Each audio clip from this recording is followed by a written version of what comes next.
nascia mosca na carne, sim ou não?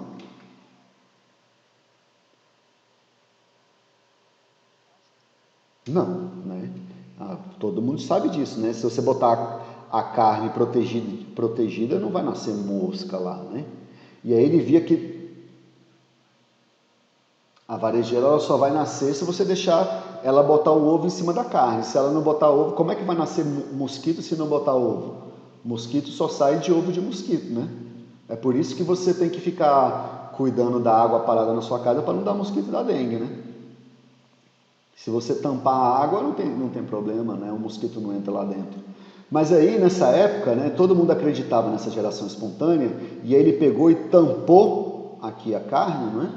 E aí nenhuma mosca nasceu lá dentro. Aí ele falou, provei para todo mundo que realmente não existe geração espontânea, porque se você tampar a carne, não nasce mosca nenhuma. Qual foi a crítica que as pessoas fizeram contra ele nessa hora?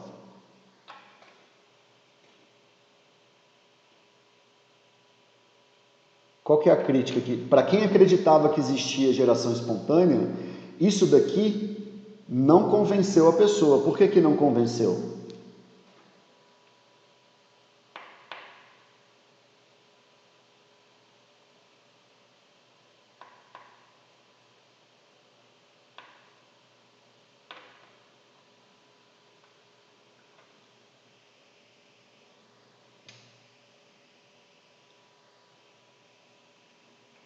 Diga.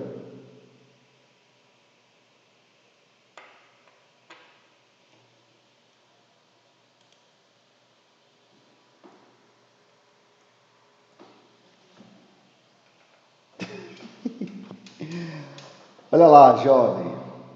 Aqui eu tenho uma carne que está destampada, né? As pessoas acreditavam que a vida era gerada por geração espontânea, ou seja, bastava eu deixar uma carne e moscas iam nascer de lá de maneira, né, espontânea, nada precisava ser feito.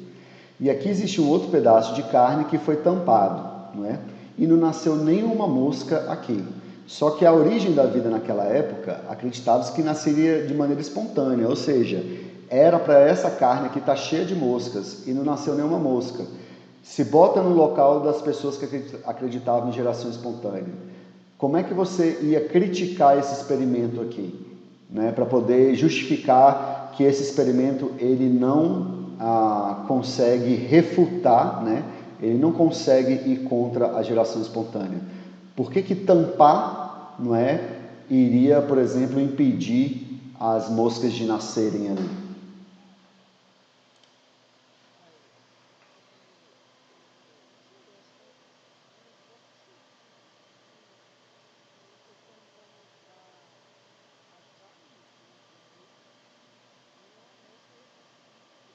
Sim, mas essa explicação que você está falando, ela só é válida no dia de hoje, em 2021, porque hoje a gente sabe que de fato, não é, a geração espontânea ela não existe, só vale nessa circunstância.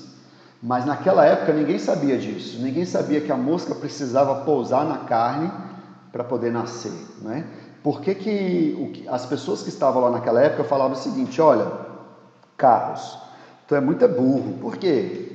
Uai, tu tá fazendo um experimento aqui para mim, onde você tira o ar do lugar, não é? E tá falando que não vai nascer vida? Então não tá nascendo vida não é porque a mosca não pousou, é porque você tirou o ar de lá de dentro.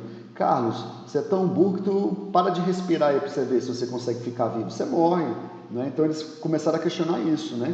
Ah, não nasceu mosca aqui, por quê? Porque não está entrando ar lá dentro. É por isso que não está nascendo nada lá. Você tapou, não está entrando ar, sem ar o ser vivo não consegue sobreviver. Só que não, né? Só que não. Aí o Francisco Reid aqui foi mais esperto, porque ele falou, então o problema é falta de ar? Então pega essa telinha aqui, bota aí no teu nariz, tu consegue respirar? Consigo. Então o ar consegue passar pela telinha, não consegue? Consegue. Então vamos fazer o seguinte, eu vou tampar esse vidro aqui, vou jogar a carne lá dentro, o ar consegue passar, entrar em contato com a carne, né? Mas a mosca não consegue pousar aqui, ó. Vamos ver se vai nascer mosca lá? Não nasceu mosca lá. E aí dessa forma ele conseguiu provar que a teoria da geração espontânea não existia, não é? só poderia aparecer vida, só poderia aparecer mosca aqui, se em primeiro lugar a mosca conseguisse pousar e colocar os ovos dela aqui.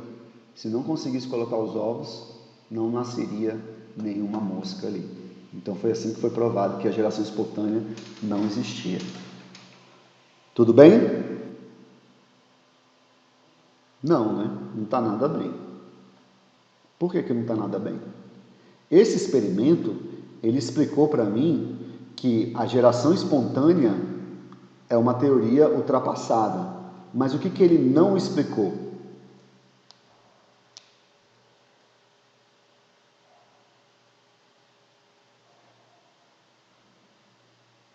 Tem uma coisa aí que ele não conseguiu explicar, né?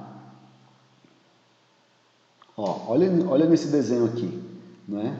Como é que as moscas nascem aqui? As moscas nascem aqui porque eu boto a carne, vem uma mosca aqui, bota ovo aqui e aí de repente nasce um monte de mosca. Esse experimento aqui, ele explica como que as moscas surgiram na face da Terra? Não. Ele só explica que, né, a mosca precisa de botar ovo para nascer novos ovos. Mas quem foi que botou o primeiro ovinho de mosca? Tinha que ter uma mosca antes, não é? Então ele não consegue explicar, de fato, como que a vida saiu do nada e aí começou a povoar a Terra. À medida que o tempo foi passando, tá? À medida que o tempo foi passando, essas discussões elas foram ficando um pouco mais complexas. Esses Spallanzani aqui, por exemplo, né? Na época dele, que já é século XVIII, já existia microscópio, né? Então já se sabia que existiam os chamados micro-organismos. E aí esse Spallanzani ele fez o seguinte experimento. Ó. Ele pegou tipo uma canja de galinha lá, esquentou, o fogo mata os micro-organismos, gente, sim ou não?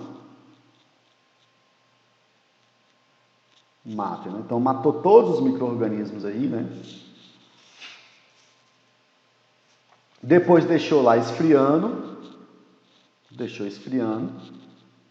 e depois tampou. O que aconteceu? Nasceu um monte de micro-organismos lá dentro. Da onde que saíram esses micro-organismos aqui, gente? É porque ele deixou aqui ó, um tempo destampado, né? Se ele já tivesse feito tudo tampado, olha só o que acontece, tá? Se ele fervesse tampado, deixasse esfriando tampado e depois, não é? Deixasse um tempão lá, tu vê que não nasce nenhum micro-organismo aqui, né? Entendeu? Então, o que acontece é o seguinte, o micro-organismo ele está vindo do ar, na verdade, né? No ar existe bactérias, não é? Que ela entra aqui dentro e aí coloniza todo essa canja de galinha. Se eu deixar tampado, isso não acontecia. E aí aconteceu as mesmas críticas. Ô, seu Zé Ruela, né? Não está nascendo bactéria aqui por quê? Uai, porque você deixou tampado. Se você destampasse isso aqui, né, o ar ia fazer com que as bactérias brotassem lá dentro. E aí precisou de um outro experimento, que foi esse camarada aqui, ó, esse Pasteur. Né, esse camarada aqui chamado de Louis Pasteur, em 1862, ou seja, não tem nem 200 anos isso aqui ainda, ele fez o seguinte, ele bolou um experimento, né, onde ele pegava um balão de vidro, ele jogava a canja de galinha lá dentro, e aí aqui ó, ele tinha uma coisa que ele chamava de bico de ganso. O que era esse bico de ganso? Era nada mais do que uma mangueira de vidro, tá? Um canalzinho de vidro, aonde o ar podia entrar até aqui dentro. Só que ele tinha um formato, né, interessante, porque o ar tinha que dar essa volta aqui, ó.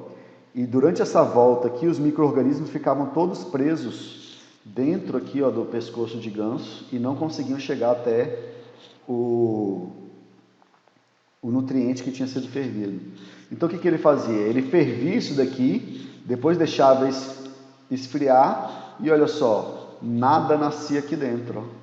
Porque por mais que o ar entrasse aqui, os micro-organismos que estão presentes no ar não conseguiam atravessar esse espaço todo. E aí o líquido permanecia estéril. E para conseguir comprovar que a sua teoria estava certa e que era justamente o impedimento que os micro-organismos chegassem aqui, e não apenas o impedimento do ar entrando aqui dentro, porque o bico era furado aqui, ele fez o seguinte, ele repetiu o experimento, ferveu os nutrientes, pegou aqui e quebrou o gargalo, arrancou aqui, ó. Quando ele arrancou, olha só, teve crescimento microbiano. E esse foi o último experimento necessário para poder refutar de vez a história da biogênese. Então hoje ninguém mais acredita em abiogênese, né? A gente sabe que o que faz o micro-organismo crescer aqui dentro é ele ter contato com a matéria orgânica nutritiva. Se não existe micro-organismo, não tem crescimento bacteriano lá, por exemplo. Não existe geração espontânea de vida. Mas eu continuo a falar para vocês que esses experimentos, eles só explicam que para poder aparecer um ser vivo, é necessário um ser vivo, mas ele não explica a história de como o primeiro ser vivo apareceu na Terra. E é isso que eu vou falar daqui para o fim da aula de hoje. Então, o que é a teoria da biogênese? A teoria da biogênese é o seguinte, para eu ter ursinho, não é? É preciso antes ter um urso mãe, né? E o urso pai. Então, era preciso ter, né, seres vivos anteriores para ter ser vivo, nascer um novo ser vivo, né? Então, para esse macaquinho nascer aqui, tem que ter a macaca mãe, macaca pai. Para nascer esse bebezinho aqui, tem que ter a mãe, tem que ter o pai para poder nascer ele, senão não tem como nascer, tá certo? Então, lembrando lá, né, no comecinho, lá na origem do universo, esse camarada aqui, o Stanley Miller, tá certo?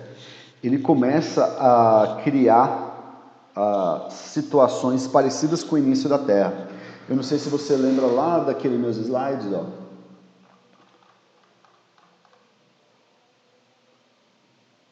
Aqui, né?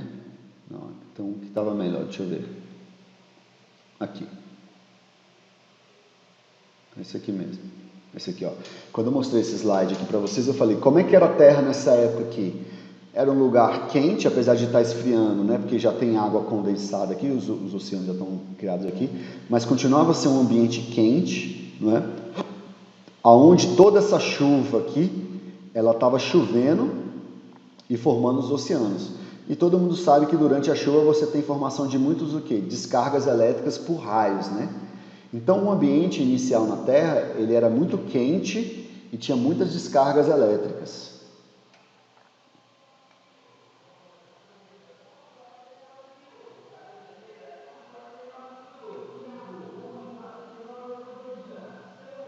Tá passando o carro de som aqui, deixa ele terminar de passar para eu voltar a falar. Vocês estão ouvindo ou estão ouvindo só minha voz?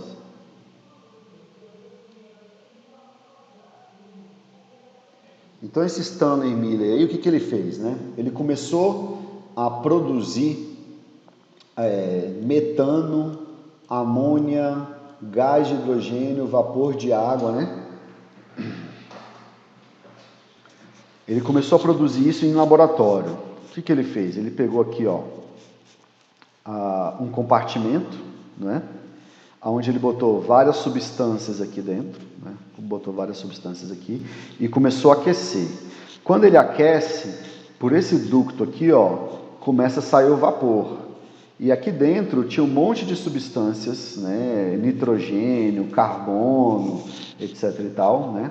Que existiam na época que a Terra foi formada, mas ainda não existia, naquela época ainda, não existia metano e não existia amônia ainda. Então ele mostrou que é possível produzir metano e amônia fazendo esse experimento aqui. Aquece o nitrogênio, aquece o carbono aqui, ele vai sair na forma de vapor, e aqui, ó, por esse caninho aqui, vai entrar dentro de um outro balão aqui, ó. Só que nesse balão ele colocou aqui, ó, um eletrodo, aqui, ó, outro eletrodo aqui, ó, e aqui ele produzia descargas elétricas.